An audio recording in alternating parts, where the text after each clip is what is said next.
Okay, आज की इस क्लास में हम मध्य प्रदेश के एग्रीकल्चर के बारे में बात करेंगे। तो सबसे पहले तो मैं बता दूं, मेरी तबीयत बहुत ज़्यादा ख़राब है, लेकिन बहुत दिनों से क्लास हुआ नहीं है आप लोग का, इसलिए क्लास हम कर रहे हैं। कोशिश करूंगा कि ठीक ठीक हो। खांसी वगैरह आएगा तो फिर एडजस्ट करना पड़ेगा, ठीक है। आधे घंटे की ही क्लास होगी, ज़्यादा टाइम तो नहीं ले पाऊंगा, लेकिन अभी ऐसे ही थोड़ा एक दो दिन अभी चलाओ अभी। चलो, तो मध्य प्रदेश क्योंकि एक कृषि प्रधान राज्य है ना। और यहाँ पर जो है अलग अलग टाइप के क्रॉप यहाँ पे होता है, फसल यहाँ पे लगाया जाता है। ये दो पार्ट में है क्लास, क्योंकि एक क्लास और इसका होगा एग्रीकल्चर का, जिसमें हम डिटेल में बात करेंगे जो भी अलग अलग क्रॉप्स हैं यहाँ पे। आज के हम क्लास में वो डेटाज देखेंगे जो डेटा जनरली एग्जाम वगैरह में पूछता है, सीधे सीधे वन लाइनर के फॉर्म में ही हम आज देखने वाले हैं। ओके, सबसे पहले बात करते हैं यहाँ पर। देखो, Madhya Pradesh is the second largest state in the country in area. आपको पता है, ये चीज हम पहले भी डिस्कस किए हैं कि मध्य प्रदेश जो है एक लार्जेस्ट स्टेट है एरिया के बेसिस पे, क्षेत्रफल के हिसाब से। जाहिर सी बात है, जिसका लैंड एरिया ज्यादा होगा वहां पर फसलों के या क्रॉपिंग जो है ज्यादा हो सकता है, अगर वहां पे आ, बारिश ठीक हो और वहाँ का जो सॉइल कंडीशन है वो क्रॉप को अगर या फिर एग्रीकल्चर को सपोर्ट करे, तो जाहिर सी बात है वो एरिया जो है कृषि प्रधान क्षेत्र में आएगा। तो मध्य प्रदेश सेकंड लार्जेस्ट है। मध्य प्रदेश पॉपुलेशन में भी फिफ्थ है। अब कृषि करने के लिए पॉपुलेशन का भी जरूरी है, और इतना पॉपुलेशन होगा और उसके इन्वायरमेंट अगर एग्रीकल्चर में है, जाहिर सी बात है कि वो जो है कृषि के क्षेत्र में बेहतर होगा। एरिया के हिसाब से दो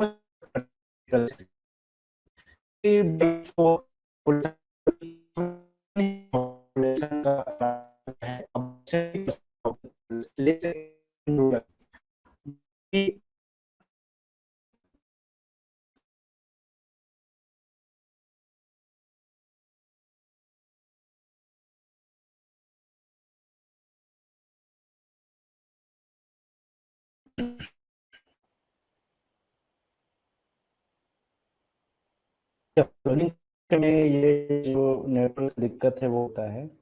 कल तो मॉर्निंग में ही क्लास लगेगी, तो फिलहाल के लिए एडजस्ट करो। चलो, आई होप अभी आवाज आ रही होगी सबको।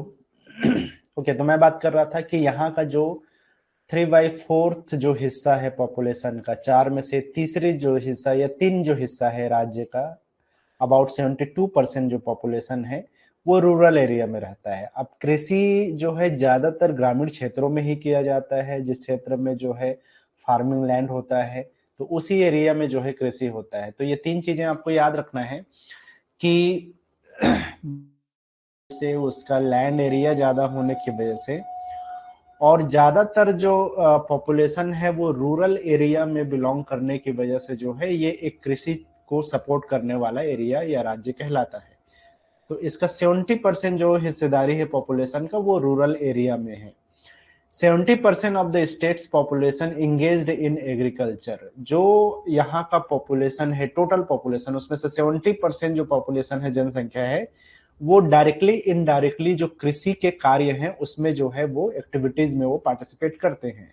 ठीक है, मतलब ज्यादातर लोग जो है जिनकी पॉपुलेशन का जो हिस्सा है 70% हिस्सा, वो सारे लोग या तो कृषि करते हैं, किसानी करते हैं, किसान हैं, या फिर कृषि मजदूरी करते हैं, मतलब कृषि से रिलेटेड जो काम होता है वो काम करते हैं। तो 70% पॉपुलेशन इसी में इंगेज है।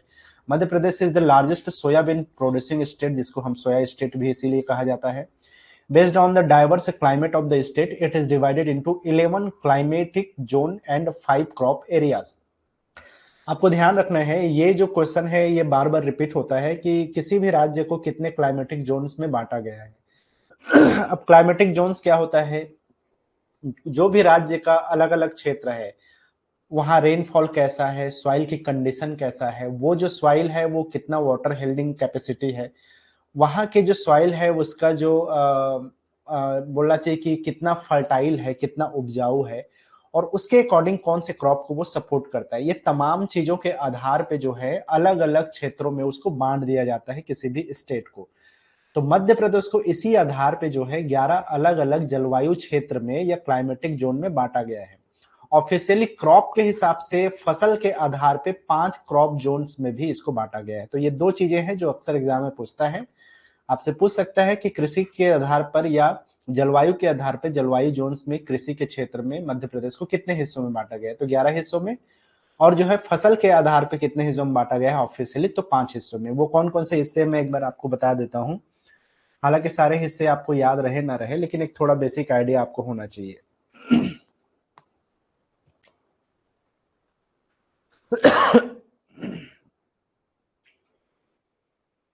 देखो यहाँ पे है छत्तीसगढ़ प्लेन, छत्तीसगढ़ का मैदानी क्षेत्र। अब छत्तीसगढ़ से जो जुड़ा हुआ वाला हिस्सा है, स्पेशली बालाघाट वाला क्षेत्र अगर हम देखें, तो ये जो बालाघाट वाला क्षेत्र है वो छत्तीसगढ़ का मैदानी भाग कहलाता है, ठीक है। तो ये इस क्षेत्र में 1200 mm से लेकर के 1600 mm, अब 1200 mm का मतलब 120 सेंटीमीटर बारिश बोल सकते हो, एक 1600 mm का मतलब 160, एक जीरो हटा दोगे वो सेंटीमीटर में आ जाएगा, ठीक है। तो यहाँ पर जो है 1200 से 1600 mm की जो बारिश होती है वो क्षेत्र इस क्षेत्र में आता है। और ये क्रॉप का जो जोन है वो राइस जोन है, मतलब चावल की खेती इस क्षेत्र में ज्यादा होता है। ये बालाघाट वाला एरिया है जो छत्तीसगढ़ से लगा हुआ एरिया है। दूसरा जो जोन है वो north plateau region of Chhattisgarh कहलाता है, इसका उत्तरी पठारी क्षेत्र कहलाता है, छत्तीसगढ़ का उत्तरी पठारी क्षेत्र इसको कहते हैं। इसका भी रेनफॉल वही है, राइस क्रॉप को ही सपोर्ट करता है। मध्य प्रदेश का जो क्षेत्र इस हिस्से में आता है क्लाइमेटिक जोन का, वो सीधी वाला क्षेत्र, शहडोल, अनूपपुर, डिंडोरी वाला जो क्षेत्र है वो इसमें आता है, ठीक है। तो ये जो जैसे आप देख सकते हो, ये डिंडोरी वाला क्षेत्र है, शहडोल वाला क्षेत्र है, सीधी वाला क्षेत्र है, इसके अलावा जो अनूपपुर वाला जो क्षेत्र है, तो ये वो जो पूरा एक रीजन है ये आपके छत्तीसगढ़ का उत्तरी पठारी क्षेत्र के अंतर्गत आता है, ठीक है। तो ये सेकंड जो है वो हिस्सा हो गया। और अगर हम पहला हिस्से की बात करें तो ये बालाघाट था जो पहला क्लाइमेटिक जोन था। तो ये दो क्षेत्र हो गए मध्य प्रदेश का जो इस जलवायु जोन में आता है या क्लाइमेटिक जोन में आता है। उसी तरह से यहाँ पे Kaimur plateau and Satpura mountain है, जिसमें रीवा, सतना, कटनी, उमरिया और पन्ना वाला क्षेत्र है। आप देख सकते हो कि इसके कंपेयर में थोड़ा सा यहाँ पे बारिश जो है कम होता है, 1000 से 1400 mm की बारिश होता है। और यहाँ पे जनरली जो है राइस के साथ साथ गेहूं का भी उत्पादन इस क्षेत्र में होता है। अब ये कौन कौन सा क्षेत्र है, ये आपका रीवा वाला क्षेत्र है, ठीक है। तो रीवा का क्षेत्र, सतना का क्षेत्र, ये जैसे पन्ना का क्षेत्र हो गया, ये वाला एरिया, ठीक है, रीवा, सतना। इसके अलावा जो है कटनी वाला क्षेत्र इसी क्षेत्र को बिलोंग करेगा, ये जो कटनी का क्षेत्र है वो इसमें आता है ना। उमरिया का जो क्षेत्र है ये पूरा एरिया जो है तीसरे क्लाइमेटिक जोन को सपोर्ट करता है, ठीक है। अब सारे को जो है आप यहाँ पे एक एक चीज को हम यहाँ पे नहीं देख सकते, बस आपको एक चीज याद रखना है, ये चार्ट मैंने प्रोवाइड कर दिया है। अब आपको इस चार्ट को थोड़ा सा ध्यान रखना है। आपसे क्वेश्चन क्या पूछेगा, आपसे क्वेश्चन यही पूछेगा कि मध्य प्रदेश में कितने क्लाइमेटिक जोन है। तो एक तो आपको याद रखना है 11, है ना। और दूसरा ये कि मे भी आपसे एक स्टेप आगे जाकर के पूछ दे कि बताइए निम्नलिखित में से कौन सा जो है agro climatic zones Madhya Pradesh के अंतर्गत आता है। अब आपसे बोल देगा निमार प्लेन्स आएगा, मालवा प्लाटो है क्या इसमें, या झाबुआ माउंटेन रीजन है क्या। कोई भी एक को नाम लेकर के भी आपसे क्वेश्चन पूछा जा सकता है। इसलिए जनरली जो है एग्जाम पॉइंट ऑफ व्यू से ये 11 जोन्स का नाम याद रखना भी जरूरी है। तो आपको ये 11 जोन का नाम एक बार देख लेना है, याद रखना है। Chhattisgarh plain, north plateau region of Chhattisgarh, Kaimur plateau and Satpura mountain, Vindhya का पठार या विंध्या पठारी क्षेत्र, सेंट्रल नर्मदा वैली, जो आपका गिर्द रीजन है वो बुंदेलखंड रीजन। गिर्द रीजन में स्पेशली आपका जो ये भिंड, मुरैना वाला जो श्योपुर उत्तरी क्षेत्र है, ग्वालियर, शिवपुरी, गुना, अशोकनगर, ये तमाम क्षेत्र आता है। स्पेशली ज्वार के लिए ये जाना जाता है, साथ ही साथ गेहूं के लिए। तो ये रीजन है। बुंदेलखंड का रीजन जो है, आप जो ठीक उसके थोड़ा सा राइट में जाओगे तो छतरपुर, टीकमगढ़, दतिया, निवारी वाला जो क्षेत्र है, यहाँ भी ज्वार की खेती होती है, ये बुंदेलखंड रीजन कहलाता है, ठीक है। उसी से छिंदवाड़ा का साइड अब चले जाओगे तो यहाँ पे बैतूल, छिंदवाड़ा वाला जो एरिया है, निचला हिस्सा जैसे देखा जाए तो ये सतपुड़ा रीजन के अंतर्गत आता है। यहाँ भी ज्वार और गेहूं की खेती होती है।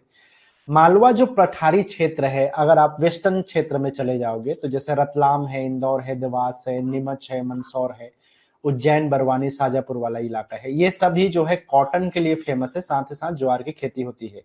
तो ये इसी तरीके से अलग अलग क्रॉप जोन में भी बटा हुआ है। कौन सा क्लाइमेटिक जोन कौन से क्रॉप जोन के अंतर्गत आता है वो भी चीज यहाँ पे आपको दिख जाएगा। निमाड़ का मैदानी भाग जो है, निमाड़ वाला मैदानी क्षेत्र, ये जो है आपका कॉटन में ही आता है। कॉटन में ही आपके झाबुआ माउंटेन रीजन आता है, जिसमें झाबुआ, अलीराजपुर, धार, ये सब तमाम क्षेत्र जो है इसके अंतर्गत आ जाता है। तो ये आपको 11 नाम आपको याद रखने पड़ेंगे यहां से, ठीक है।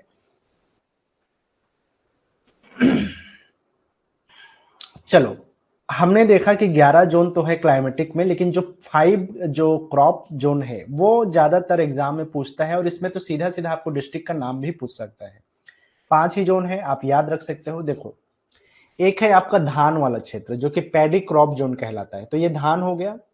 इसी से अगर आप आगे चले जाओगे तो गेहूं और धान, या गेहूं चावल आप बोल सकते हो। अगर आपको आसान रखना है याद करने के लिए तो इसको चावल मानो, धान चावल, ठीक है। तो पैडी क्रॉप जोन हो गया, वीट राइस क्रॉप जोन कहा जाता है इसको।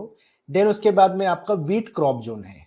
Paddy crop zone, wheat rice, फिर वीट क्रॉप जोन है। इसके अलावा वीट ज्वार जोन है, और यहाँ पे कॉटन ज्वार जोन है, ठीक है। तो ये इसी तरीके से 5 अलग अलग क्रॉप जोन में बटा हुआ है। अब अगर हम बात करें इसमें ये वाला जो क्षेत्र है, पैडी क्रॉप वाला जो क्षेत्र है, तो पैडी क्रॉप वाला क्षेत्र में कौन कौन सा क्षेत्र इसमें शामिल है? तो इसमें है आपका बालाघाट, शहडोल, मंडला, डिंडोरी, अनूपपुर, सीधी। आप यहां से अंदाजा लगा सकते हो कि जो हमारा ईस्टर्न क्षेत्र है, बालाघाट, शहडोल, मंडला वाला एरिया, ये सब इसी अंतर्गत आ रहा है। ये आपका बालाघाट से लेकर के मंडला, डिंडोरी, शहडोल, ये पूरा क्षेत्र जो है आपका इसी अंतर्गत आएगा, मतलब कि पैडी क्रॉप जोन के अंतर्गत आता है।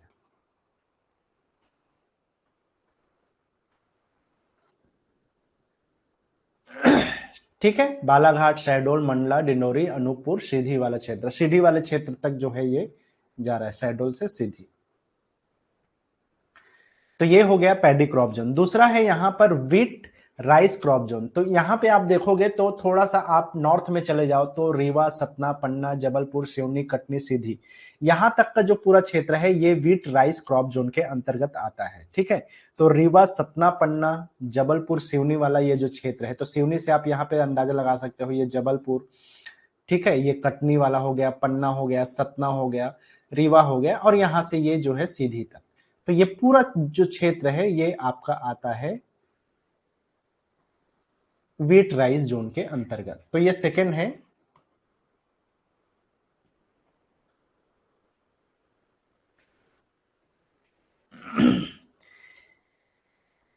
तीसरा है यहाँ पे वीट क्रॉप जोन। तो इसमें आपका आएगा जो होशंगाबाद, थोड़ा सा नीचे आप चले जाओगे तो नरसिंहपुर, होशंगाबाद, मतलब कि जो नर्मदा वैली वाला एरिया है उसमें नरसिंहपुर हो गया, होशंगाबाद या नर्मदापुरम, सीहोर, रायसेन, भोपाल, विदिशा, सागर, दमोह वाला क्षेत्र। तो ये तमाम क्षेत्र जो है आपके वीट क्रॉप जोन में आएगा, जैसे कि नरसिंहपुर, होशंगाबाद, सीहोर, रायसेन, भोपाल, विदिशा, सागर वाला क्षेत्र। ये नरसिंहपुर है, ये दमोह हो गया, ठीक है। सागर का क्षेत्र इसमें आ जाएगा, रायसेन का क्षेत्र है, नरसिंहपुर है, होशंगाबाद है, सीहोर है, देवास है, इंदौर है। अच्छा, इसमें जो है विदिशा वाला क्षेत्र भी इसी के अंतर्गत आएगा। ये भोपाल वाला क्षेत्र, सीहोर का क्षेत्र उसमें आ रहा है, इंदौर का क्षेत्र। ये तमाम क्षेत्र जो है ऐसे करके दमोह से लगा हुआ है। ये पूरा एरिया जो है आपका बनेगा तीसरा जोन। ठीक है, तो ये जो तीसरा जोन है वीट क्रॉप जोन, ये तमाम जो मध्य प्रदेश का जो मिडिल या सेंट्रल जोन है वो आता है इसी अंतर्गत में, ठीक है। चलो, तो ये जो है आपका वीट वाला क्षेत्र है, वीट जोन, गेहूं वाला एरिया है। ये तमाम एरिया गेहूं वाला क्षेत्र है। क्वेश्चन आपसे सीधा सीधा पूछेगा ना, बताइए, बोलेगा कि धान की खेती मध्य प्रदेश के कौन से जोन के अंतर्गत आता है। आपको याद रखना है कि जो आपका पैडी क्रॉप जोन है वो इस क्षेत्र में आएगा, सीधी, शहडोल, अनूपपुर, डिंडोरी, मंडला, बालाघाट वाला एरिया। तो आपसे पूछ सकता है कि मध्य प्रदेश के किस हिस्से में जो है पैडी क्रॉप या राइस का जो खेती है वो ज्यादा होती है। यहां से क्लियरली आप देख सकते हो कि ईस्टर्न साइड में जो है, ईस्ट में ज्यादातर जो है धान की खेती है। सेंट्रल एरिया में जो है आपकी गेहूं की खेती है। हालांकि जो उत्तरी क्षेत्र है इसमें भी कुछ गेहूं की खेती है, लेकिन बेसिकली वीट जोन कहलाता है वो जो सेंट्रल मध्य प्रदेश है वही क्षेत्र कहलाता है आपका गेहूं का जोन। चलो, जो चौथा जोन है वो है इसमें वीट और ज्वार जोन कहलाता है, जिसमें इसमें काफी सारे क्षेत्र आते हैं, जैसे ग्वालियर, भिंड, मुरैना, शिवपुरी, गुना, अशोकनगर, छतरपुर, दतिया, टीकमगढ़, बैतूल, छिंदवाड़ा, ये तमाम क्षेत्र जो है फैले हुए क्षेत्र हैं जिसमें निवारी, छिंदवाड़ा तक ये तमाम जो जिले हैं वो वीट ज्वार क्रॉप के अंतर्गत आता है। ठीक है, तो आप देख सकते हो कि इसमें बेसिकली जो है एक स्पॉटी जो एरिया है, अलग अलग स्पॉट में है, जैसे कि ग्वालियर, भिंड, मुरैना, श्योपुर वाला एरिया जो है इसमें। ठीक है, ये भिंड हो गया, मुरैना, ग्वालियर, श्योपुर, शिवपुरी, ठीक है, अशोकनगर, ये क्षेत्र जो है एक आ गया इसमें, जो कि आपके वीट ज्वार जोन में आता है ये पूरा एरिया। ठीक है, इसके अलावा कौन कौन से एरिया आ रहा है, इसके अलावा है आपका गुना, अशोकनगर, छतरपुर, दतिया वाला एरिया है। ठीक है, तो ये अशोकपुर हो गया, गुना हो गया, इसके अलावा जो है छतरपुर हो गया, ये एरिया इसमें आ जा रहा है। तो ऐसे जो है स्पॉट स्पॉट में अलग अलग है, इसमें आप देख सकते हो। ठीक है, छिंदवाड़ा भी इसमें आ जा रहा है।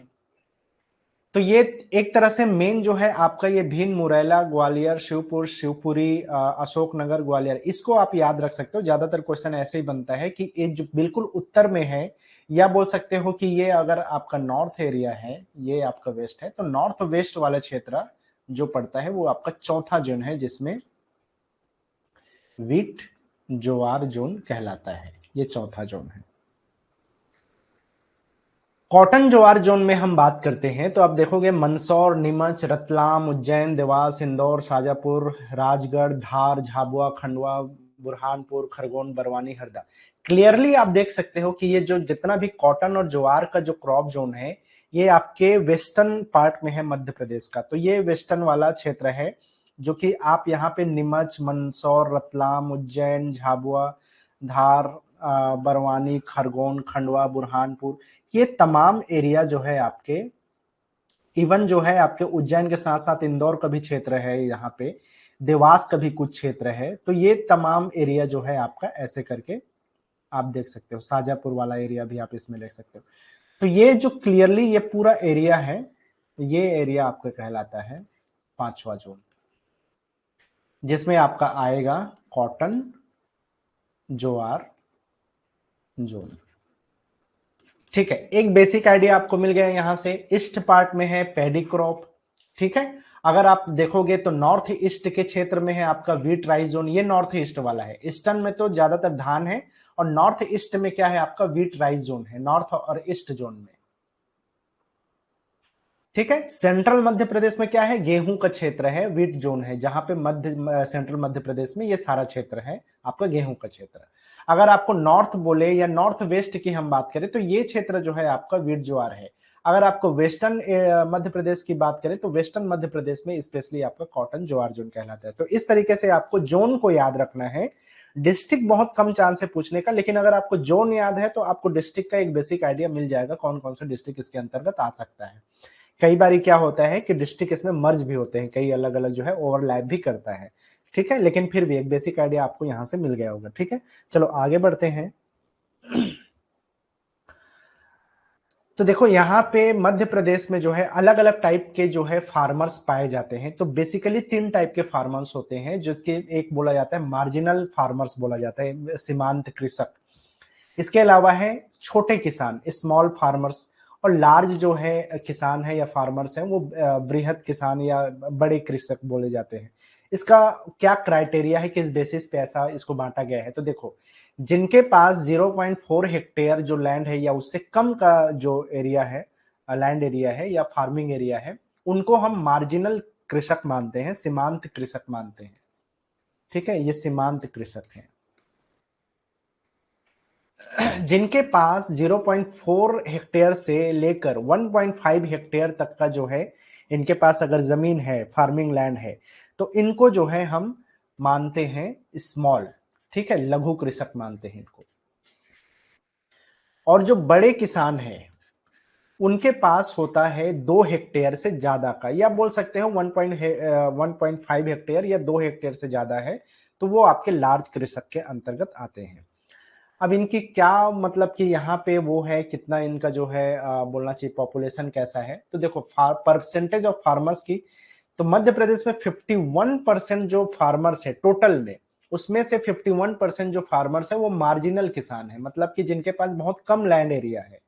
20% ऐसे हैं वो जो है आपके, अच्छा फार्मर्स आर ये स्मॉल में है, लघु कृषक है 20%, और जो 23% है ये जो है आपके लार्ज कृषक है, बड़े किसान है 23%, ठीक है, ये बड़े किसानों के अंतर्गत है। तो आप देख सकते हो कि आपसे पूछे कि मध्य प्रदेश में किस टाइप के किसान सबसे ज्यादा है, तो 51% तो सीमांत कृषक है, ठीक है, 51%, मतलब कि मार्जिनल फार्मर्स की संख्या जो है यहाँ सबसे ज्यादा है। इसमें जो है आप लैंड होल्डिंग की बात करें तो सीमांत कृषकों के पास में 11% जो टोटल लैंड एरिया है या फार्मिंग या एग्रीकल्चरल एरिया है, वो 11% जो एरिया है वो सीमांत कृषकों के पास है, मार्जिनल फार्मर्स के पास ही है। 16% जो टोटल एग्रीकल्चरल लैंड एरिया है वो छोटे किसानों के पास में है, लघु कृषकों के अंतर्गत। लेकिन जो 73% जो एग्रीकल्चरल लैंड है वो बड़े किसानों के अंतर्गत आते हैं, उनके पास ज्यादा वो है, हालांकि उनका परसेंटेज सबसे कम है, ठीक है। तो आप ये देख सकते हो कि बिल्कुल ऑपोजिट हो जा रहा है, अगर मार्जिनल कृषक ज्यादा हैं तो उनके पास लैंड एरिया बहुत कम है, क्योंकि जाहिर सी बात है उनके पास 0.4 हेक्टेयर से कम की लैंड है, तो इसलिए इनके पास सिर्फ 11% लैंड होल्डिंग कैपेबिलिटी है। लेकिन 73% जो लैंड होल्डिंग है वो बड़े किसानों के पास है, क्योंकि उनके पास 2 हेक्टेयर, अब 2 हेक्टेयर से ज्यादा बोलने का मतलब है कि जितना भी हो सकता है, मैक्सिमम की कोई लिमिट नहीं है। तो 73% जो एग्रीकल्चरल लैंड होल्डिंग है वो लार्ज कृषक, लार्ज फार्मर्स या बड़े किसानों के पास है, ठीक है। चलो क्लासिफिकेशन हम देख लेते हैं। मध्य प्रदेश में जो क्रॉप का क्लासिफिकेशन है वो दो टाइप से है, अलग अलग। एक तो पहला यहाँ पे सीजन के हिसाब से, कौन से सीजन में किस टाइप की जो है किसानी की जाती है उसके हिसाब से जो है यहाँ पे अलग अलग 3 पार्ट में बांटा गया है। पहला है खरीफ, ठीक है, इसको बोला जाता है खरीफ फसल। जनरली खरीफ फसल जो है जून जुलाई के मंथ में जब मानसून आता है तो ये पूरी तरह से मानसून पे डिपेंडेंट होता है, ठीक है। तो यहाँ पर आप देख सकते हो कि जो जून जुलाई का मौसम है उसमें इसकी बुआई की जाती है, जो सोइंग टाइम है या बोने का जो टाइम है वो जून जुलाई के मौसम में किया जाता है, और फसल को काटने का काम किया जाता है अमूमन अक्टूबर नवंबर के मंथ पे, तो ये खरीफ के अंतर्गत आता है, ठीक है। अब खरीफ के अंतर्गत कौन कौन से मेजर जो क्रॉप्स है, इसमें चावल उगाया जाता है, सोयाबीन की खेती होती है, ज्वार की खेती होती है, मेज या मक्का की जो खेती होती है, ग्राउंड नट्स की खेती होती है, पल्सेस यानी कि दालों की खेती होती है, ठीक है, ये मूंगफली की खेती होती है। तो ये सभी खेती जो है जनरली खरीफ फसल के अंतर्गत आता है, ठीक है। इसके अलावा अगर हम रबी फसल की बात करें तो ये सेकंड टाइप का जो है यहाँ पे सीजनल खेती होती है।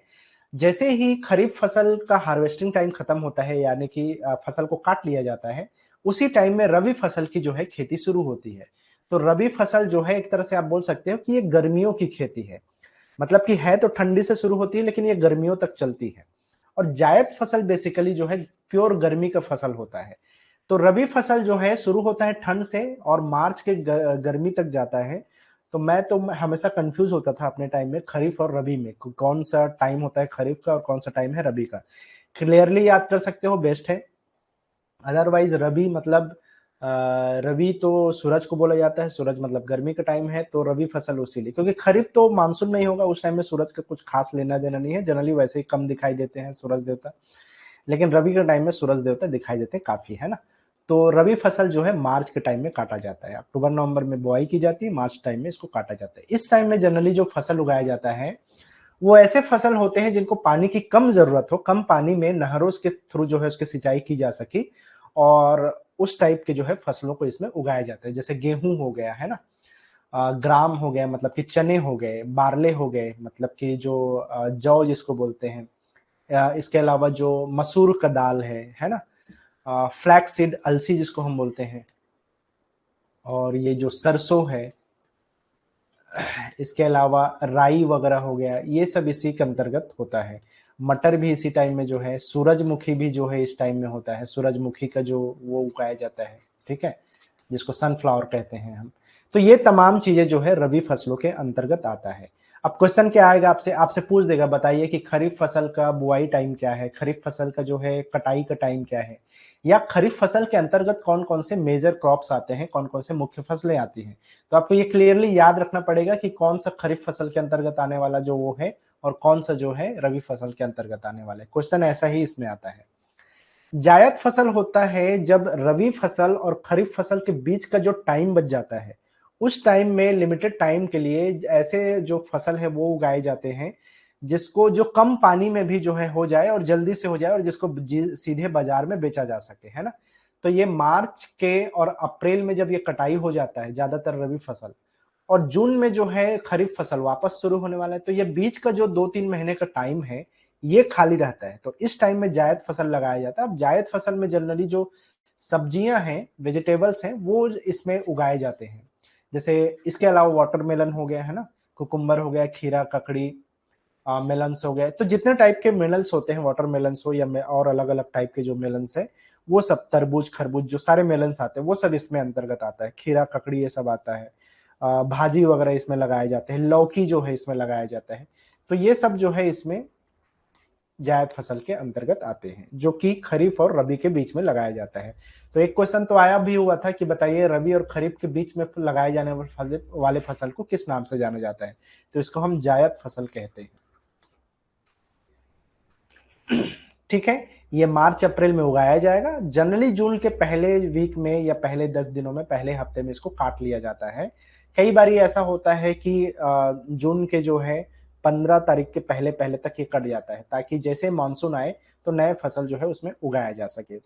खैर, हालांकि ऐसा होने लगा है, अब बहुत कम ऐसे एरिया बचे हैं जहां पे 3 फसलें लगाई जाती हूँ। मैक्सिमम ज्यादातर हिस्सों में 2 फसल हो सकते हैं, जो द्विफसली जमीन कहलाते हैं, जिसमें खरीफ या रबी हो सकता है, रबी या जायद हो सकता है।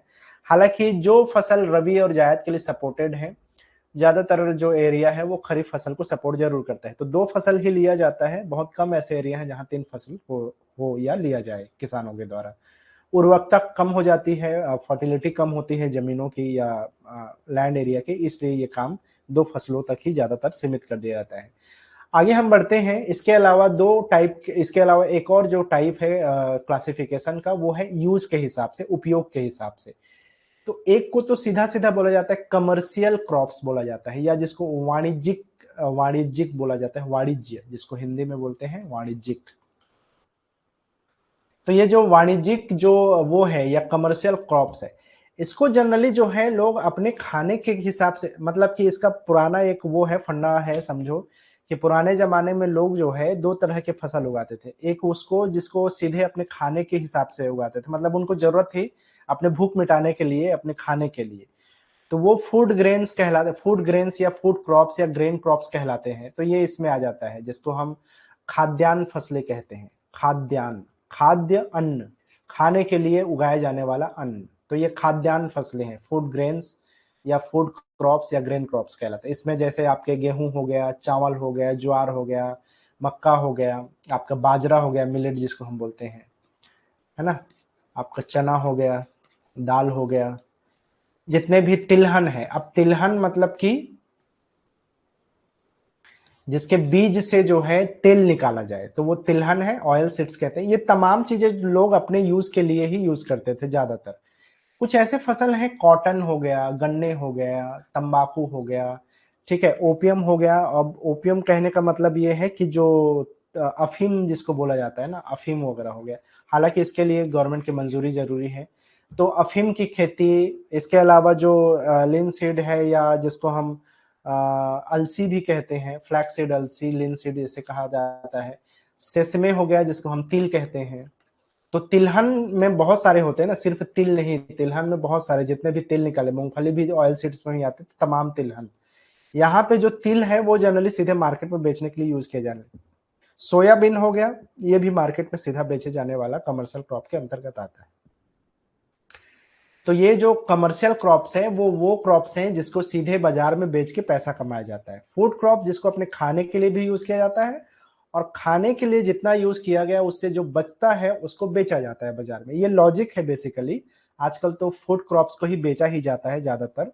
तो ये दोनों चीजें अब थोड़ा सा मिक्स हो गया है, लेकिन कुछ चीजों को यहाँ पे क्लासिफाई किया गया है अलग अलग में, वाणिज्य के लिए अलग, खाद्यान्न के लिए अलग। तो इसको थोड़ा सा ध्यान रखना। खाने के लिए जो फसल है, क्रॉप्स है, वो खाद्यान्न।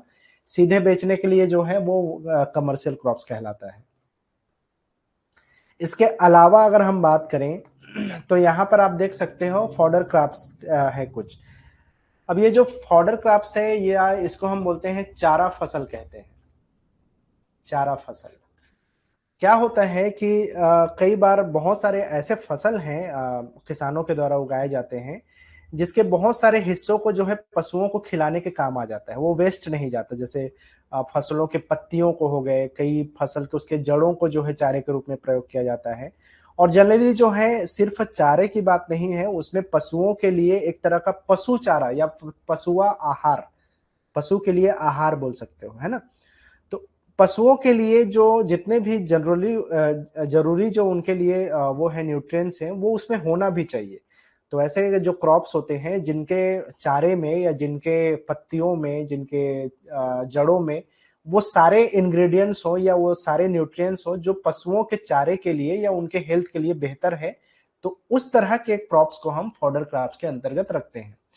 जैसे यहाँ पे मक्का हो गया, ज्वार हो गया, बाजरा हो गया, बरसिम हो गया, है ना, ओट्स हो गया, जई जिसको हम बोलते हैं, आजकल ओट मिल बहुत ज्यादा चलता है, ग्वार हो गया, ये सारे फॉडर क्रॉप्स के अंतर्गत आते हैं। मतलब कि इनके जो चारे हैं उसमें वो तमाम न्यूट्रिएंट्स हैं जो पशुओं के खाने के लिए बहुत बेहतर माना जाता है, उनके हेल्थ के लिए।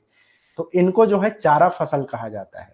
अब आपको ध्यान रखना है कि मध्य प्रदेश में लगभग जितने फसल होते हैं उसमें 35% ऐसे फसल होते हैं जो कहीं ना कहीं चारा फसल के अंतर्गत आता है। 35% जो है यहाँ का टोटल क्रॉप एरिया का 35% एरिया में चारा फसल ही उगाया जाता है। क्योंकि ये आप देख सकते हो, मेज है, ज्वार है, बाजरा है, ये तमाम चीजें जो है आपके सॉरी चारा फसल के अंतर्गत आता है। एक और है यहाँ पे कॉफी ग्रोइंग एरिया, मतलब किस क्षेत्र में जो है यहाँ पे कॉफी लगाया जाता है, या बोल सकते हो कि कॉफी के लिए फेमस जो एरिया है उसकी हम बात करें तो यहाँ पे जो है आप देख सकते हो कुकरू खामला, ये जो एरिया है, ये जो कुकरू खामला एरिया है, ये यहाँ के कॉफी के लिए जाना जाता है। मध्य प्रदेश में कॉफी ग्रोइंग एरिया कहलाता है। और यहाँ पे सिर्फ एकमात्र जो है कॉफी उत्पादन क्षेत्र कहलाता है मध्य प्रदेश का, जो कि भैंसेढ़ी वाला जो डिस्ट्रिक्ट है बैतूल का, वहां का क्षेत्र है, भैंसेढ़ी कहा जाता है इसको। तो ये जो है भैंसा देही, ऐसा नाम है शायद, भैंस देही। तो भैंस देही बैतूल डिस्ट्रिक्ट के अंतर्गत आता है। कुकरू खामला, ठीक है, ये जगह का नाम है। तो इस क्षेत्र में जो है कॉफी की खेती की जाती है, कॉफी जो है यहाँ पे उगाया जाता है। Here coffee plantation were planted in an area of 110 hectares by a British citizen. पहले जब ये ब्रिटिश अंतर्गत था, ब्रिटिश के टाइम में था, उस टाइम में लगभग 110 हेक्टेयर में जो है कॉफी की खेती की जाती है। लेकिन आज के डेट में ये सिमटते सिमटते लगभग 22 हेक्टेयर का क्षेत्र ही रह गया है। तो यहाँ का जो कॉफी का जो क्षेत्र है वो 22 हेक्टेयर क्षेत्र में कॉफी की खेती की जाती है यहाँ के किसानों के द्वारा। ठीक है, तो ये एकमात्र क्षेत्र है कॉफी प्रोडक्शन के लिए मध्य प्रदेश में। चलो नेक्स्ट हम यहाँ पे बात करते हैं, कुछ चार्ट में दे रहा हूं जो अमूमन वन लाइनर के फॉर्म में एग्रीकल्चर वाले सेक्शन से जो है मध्य प्रदेश में पूछता है कौन कौन से क्षेत्र है, ये चीजें जो है यहाँ से पूछ सकता है।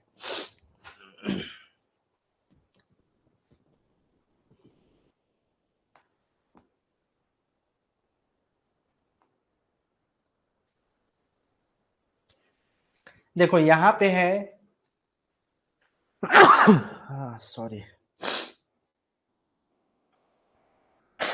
चलो यार थोड़ा सा इसको देख लेते हैं। कुछ इंस्टीट्यूट है जो कि रिसर्च सेंटर कहलाता है मध्य प्रदेश में एग्रीकल्चर को लेकर के, मतलब एग्रीकल्चर या कृषि से रिलेटेड जो है बहुत सारे ऐसे इंस्टीट्यूट बने हुए हैं जहां पे जो है एग्रीकल्चर से रिलेटेड, क्रॉप से रिलेटेड या इसी फील्ड से रिलेटेड कुछ ना कुछ जो है रिसर्च वगैरह किया जाता है, वो सेंटर्स कहलाते हैं। ठीक है, तो यहाँ पे जो इंस्टीट्यूशन है वो कहाँ कहाँ पे है, ऐसा क्वेश्चन अमूमन पूछता है। ठीक है, तो इसको आपको ध्यान रखना है। नेशनल सोयाबीन रिसर्च सेंटर, तो नेशनल सोयाबीन रिसर्च सेंटर ये इंदौर में है। ठीक है, मतलब सोयाबीन से रिलेटेड जो भी रिसर्च वगैरह है वो इस क्षेत्र में किया जाता है, ये इंदौर में बना हुआ है, national soybean research centre Madhya Pradesh के इंदौर में। जो राइस रिसर्च सेंटर है या पैडी रिसर्च सेंटर है, धान अनुसंधान केंद्र कहा जाता है, ये बड़वानी में है। तो बड़वानी में जो है धान अनुसंधान केंद्र बनाया गया है मध्य प्रदेश में। कॉटन से रिलेटेड जो रिसर्च सेंटर है वो खरगोन में है। ठीक है, नेशनल ग्रेप्स रिसर्च सेंटर, मतलब कि जो अंगूर का जो अनुसंधान केंद्र है वो रतलाम का क्षेत्र है, और रतलाम क्षेत्र जो है इसके लिए फेमस भी है ना। तो नेशनल ग्रेप्स रिसर्च सेंटर ये राष्ट्रीय स्तर का एक अनुसंधान केंद्र है जहां से ग्रेप के सीड्स को लेकर के, उनके उत्पादन में या प्रोडक्शन को लेकर के, प्रोडक्टिविटी को बढ़ाने के लिए, तो उसके लिए जो है ये रिसर्च इंस्टीट्यूट है या रिसर्च सेंटर है रतलाम में। इंटरनेशनल मेज एंड व्हीट रिसर्च सेंटर, तो ये खमरिया जो एरिया है वहां पे है, इंटरनेशनल मक्का और गेहूं का अनुसंधान किया जाता है खमरिया क्षेत्र में। एशिया का लार्जेस्ट सोयाबीन प्रोसेसिंग प्लांट है, ये प्लांट है प्रोसेसिंग के लिए सोयाबीन का। तो यहाँ पे देखो नेशनल सोयाबीन रिसर्च सेंटर है, तो ये रिसर्च सेंटर है और ये क्या है आपका, प्रोसेस करने के लिए है सोयाबीन को लेकर, बीन्स को लेकर के। तो ये एशिया का सबसे बड़ा सोयाबीन प्रोसेसिंग प्लांट कहलाता है, एक तरह का प्लांट है ये, उज्जैन में बना हुआ है ये। एग्रीकल्चरल इंजीनियरिंग कॉलेज, अब इंजीनियरिंग कॉलेज में जाहिर सी बात है एग्रीकल्चर से रिलेटेड जितने भी स्ट्रीम्स है उसके पढ़ाई की जाती है, तो ये जबलपुर में है। हालांकि अब बहुत सारे एग्रीकल्चर इंजीनियरिंग कॉलेजेस खुल गए हैं, लेकिन शुरुआती दिनों में जो फेमस है और एग्जाम वगैरह में पूछता है वो जबलपुर का एग्रीकल्चरल इंजीनियरिंग कॉलेज के बारे में पूछता है। ये क्वेश्चन आपको याद रखना है ना। हॉर्टिकल्चर कॉलेज है जहाँ पे जितने भी हॉर्टिकल्चर से रिलेटेड जो पढ़ाई वगैरह है वो मंदसौर जिला में हॉर्टिकल्चर कॉलेज खोला गया था। तो ये जो है पूछा हुआ है एग्जाम में, हॉर्टिकल्चर कॉलेज मंदसौर का related. First cell rich bio fertilizer plant, ये मध्य प्रदेश के भोपाल राजधानी में जो है